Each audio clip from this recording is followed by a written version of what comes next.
Welcome back. From the City of Brockville, I'm talking with the mayor, Wren, and we're going to get some updates as to what is happening in the City of Brockville. Welcome to the program. Thanks for having me, Doreen. So you had a council meeting last evening. That's right. Right? Yes. And I assume there's all sorts of things that came out of that meeting. Can you share with us? Sure. Well, actually, the main component last night, we've started the budget process, and we actually have 3 budgets municipally. The budget that most people pay attention to, we haven't got to that yet. That's next. But the first piece of the budget is the water budget and wastewater. And those 2 departments are completely independent from taxation, and it involves all of the infrastructure under the ground, the plants that provide our water for our consumption, and the plant that cleans our water before it's released at the end of the system. And of course, the rates that we all pay for our water bills. So very good news story this year. Even in this inflation environment that we're in, staff have tabled a budget that would involve 0 increase to residents for their water and wastewater rates for 2024. But don't get too excited just yet, because the other thing that we have coming down the pipe, a major project that has to be done, is the replacement of the city's main pumping station at Centene Park. And that's looking like about a $20 million expenditure that we have no choice but it has to be done. And I'll talk about the Centene Park part of that in a second, but as part of the budget discussion last night, we do need to set aside some funds. We're of course going to be seeking federal and provincial assistance with a project of that nature, and there should be funding from the province and the feds for that. But the city will at least have to, deal with several $1 million. So we need to consider adding a little bit to the water and wastewater bills now to set aside some reserve funds to help with that project. Because other than that, we've got to use the credit card, and interest rates are high. Yes. And we don't want to be increasing debt without at least taking the opportunity to build some resources to help. So what's the time frame that we're looking at for this work that has to be done? Well, the design is all happening right now. Right. It'll have to go to tender. We'll have to get it budgeted for and get a contractor to do the work, and it's very specialized stuff. But I'm told from staff that this facility has been limping along for some time with Band-Aid solutions. And not to be graphic, Doreen, but all of the sewage from the city of Brockville flows through that plant and then to the treatment facility. Yes. And if that plant fails, all of that material is going raw into the St. Lawrence River. And none of us want that. Oh, to heavens, happen. no. So we gotta keep pressing on with this project. I feel from what we're hearing from staff that best case scenario would be probably construction in 2025. Okay. But that depends on a lot of things lining up. Definitely, yes. But I did want to touch on the Centene Park aspect, because that's a park that is so well loved and so well used by residents. But long before it was a park, that pumping station's been there since the 60s, and you can't move that. That's where it's got to be because of the way the system is set up. So basically the proposal is to build this new building next door to the one that currently sits there along Water Street, that little stucco building that nobody knows what it is. Right. We'll build next door to that and then take down the existing one. So really not much will change other than the location of it. And we are going to work hard to try and put as much of it underground as we can, but there's only so much you can put underground feasibly. That's it. So residents, please know there has to be some construction there. We're having a public information session at City Hall on Thursday, November the 30th from 4 till 7. And residents are welcome to come by and get more information about the project. Will that be in the chambers? Yes, it will. Oh, it will be. Okay, good. All right. Anything else you want to tell us about Centene Park and our water and sewage? That's the main thing. That's it. We're going to try and share lots of information as time on goes the on. city website, my social media channels and so forth, and we'll keep everybody posted. But this will come back to council on the 28th as far as the spending decision and the decision on increasing that reserve. Okay. So watch for that meeting. All right. It has to be. No way around this one. No. earlier today, I was speaking with Marianne Greenwood. She's the member of the Brockville Municipal Accessibility Advisory that Committee. among many other things that Marianne does. Yes, I know she's a busy person. And we were talking about I asked her about the paratransit. Right, and yes. they actually did have input into it. And Yes. I want to thank your people at City Hall for sitting down with these members and really talking to them to find out what they need. Well, thank you. And Councillor Louise Everson is the council representative on that board. And we did have lots of conversation with them. Of course, we're going to have our city transit system operate paratransit in the new year, and that involves some new vehicles and staff by the stats of how many people ride paratransit, at the same time. Yes. It's generally one person plus maybe a caregiver, just a couple of people. And rather than these big, diesel buses that hold 14 or 15, we were looking at going to smaller vehicles. And so there's a minivan approach that was the first sort of recommendation. And from hearing back from BMAC, when it was time to make the purchase decision, we thought, well, we better get at least one larger vehicle with the lift built in. And then that evolved to, well, let's just get two of those and forgo the minivan option. Yes. Because when we actually saw it up close, there's not a lot of headroom, and someone on a walker, I think, would have trouble maybe getting in and out. Although I did talk to the service in my hometown. They do 38,000 trips a year and have 18 vehicles compared to we're about a quarter of that, even though we're a much bigger community. Yes. And all they use are these minivans, and they work quite well.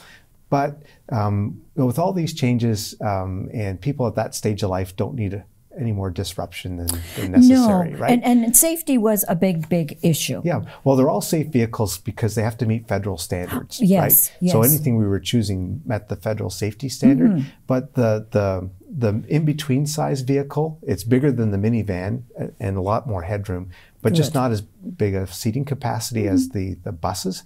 But they do have the lifts in them.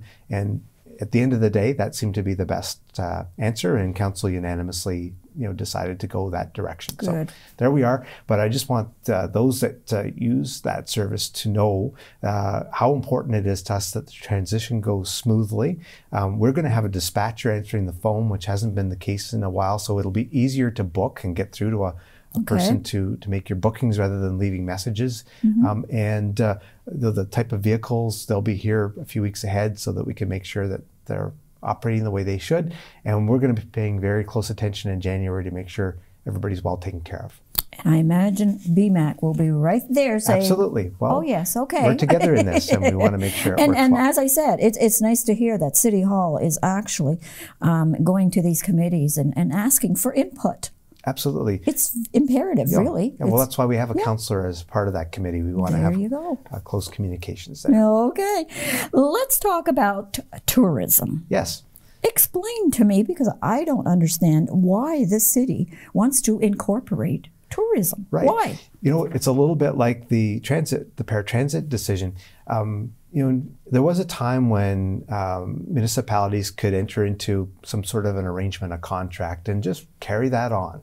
But the rules are tighter now on procurement, and you can't have forever contracts. So at the end of a contract, which is typically 3 to 5 years, you've got to go back out with an RFP, cast the net, take in the proposals, and there's no guarantee that the person providing the service today would get the contract to renew it.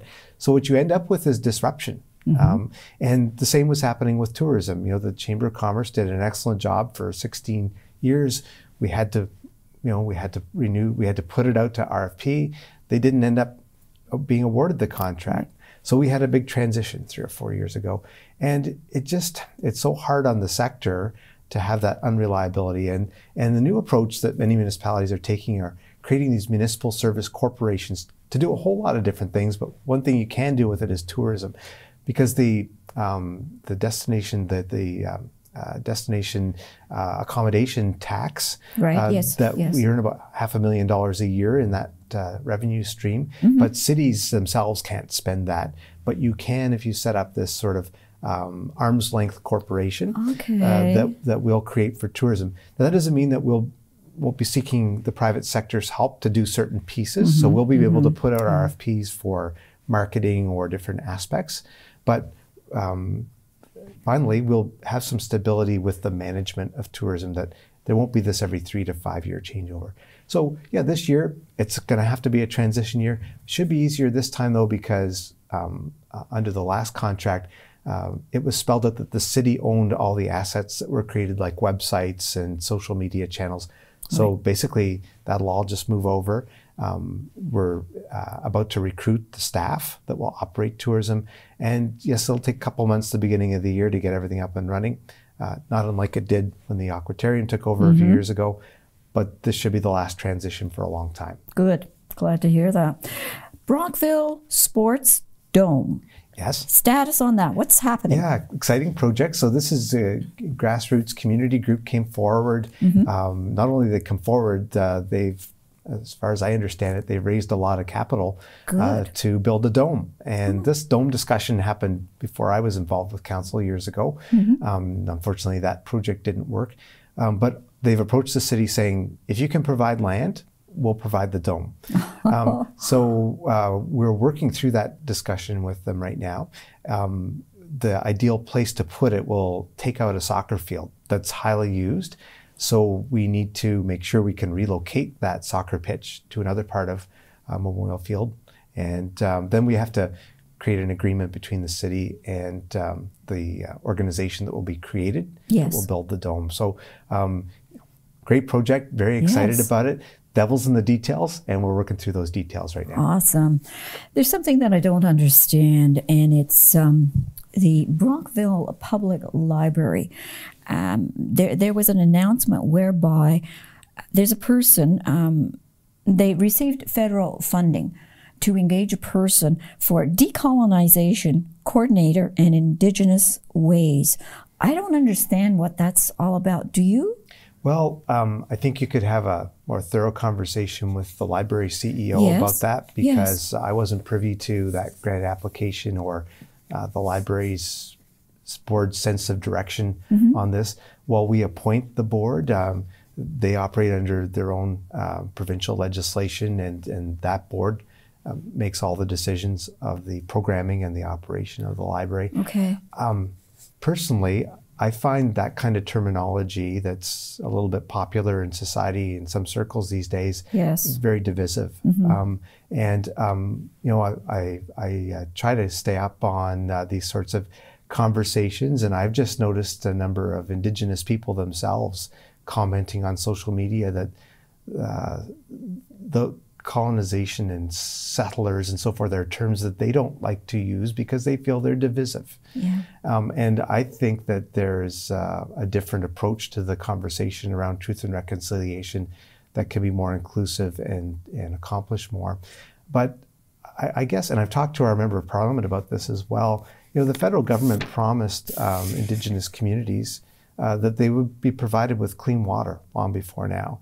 And the federal government hasn't met that objective. They haven't kept that promise. They haven't completed that work, yet they're expending resources to a community like ours that I think that there would be ways that we could approach truth and reconciliation without needing to tap those resources that could be spent to help the Indigenous community. I agree with you. And at least allow people the basic human right of turning on the tap and having clean water. Can you imagine a day without water? I couldn't. No, I can't. Oh, I just couldn't. Okay. Not at all. Thank you, because I was confused. I was very, very confused by that. Reynolds Park is really looking great. Coming along. So that's phase one is almost done. I think there's still some tree planting ahead of us and so forth there. So, you know, we're really appreciative to LA NAP and the city team that worked so hard on that. Of course, phase two will be all the niceties and the amenities that are involved at Reynolds. I know Rotary's been working hard on some fundraising to help us out with that. And we plan to build a pavilion along the waterfront, which will be a beautiful place to get some just to sit underneath and have some shade and look out to the water. And you know, there's a couple other river communities in the Thousand Islands that have something like that. And when I visited, I've seen them holding events like a little orchestra or entertainment, or I've even seen people have weddings and celebrations of life. Of course. So you know, we can use this new park for many, many things, and it's beautiful to see that we finally have that missing link connected along the waterfront. Yeah, you do have to skirt around a couple of properties to walk from one end of the other, but we're so fortunate to basically have public use along the entire waterfront downtown. Is there anything else that you would like our viewers to know before we wrap up? Well, again, we're just starting the budget process, and we hope to have most of it tabled before the Christmas break. I'm not sure we're going to get there because of some staffing challenges that we're dealing with at City Hall. But our objective is to get the budget passed a lot earlier this year than last. Last year, just after the election, actually today, the day we're taping this, is 1 year since council took office. So. Wow. So, we couldn't start the budget process as early last year as we have this year. We've got two segments underway already. So please keep your eye on the city website. Residents can find all the reports and information on the city website as the budget unfolds. And of course, we'll try and share as much information as we can along the way. And we always welcome feedback from people when you see what the spending decisions are like and you have thoughts and input. Don't hesitate to share them. Awesome. Thank you for sitting down with me. Always appreciate it.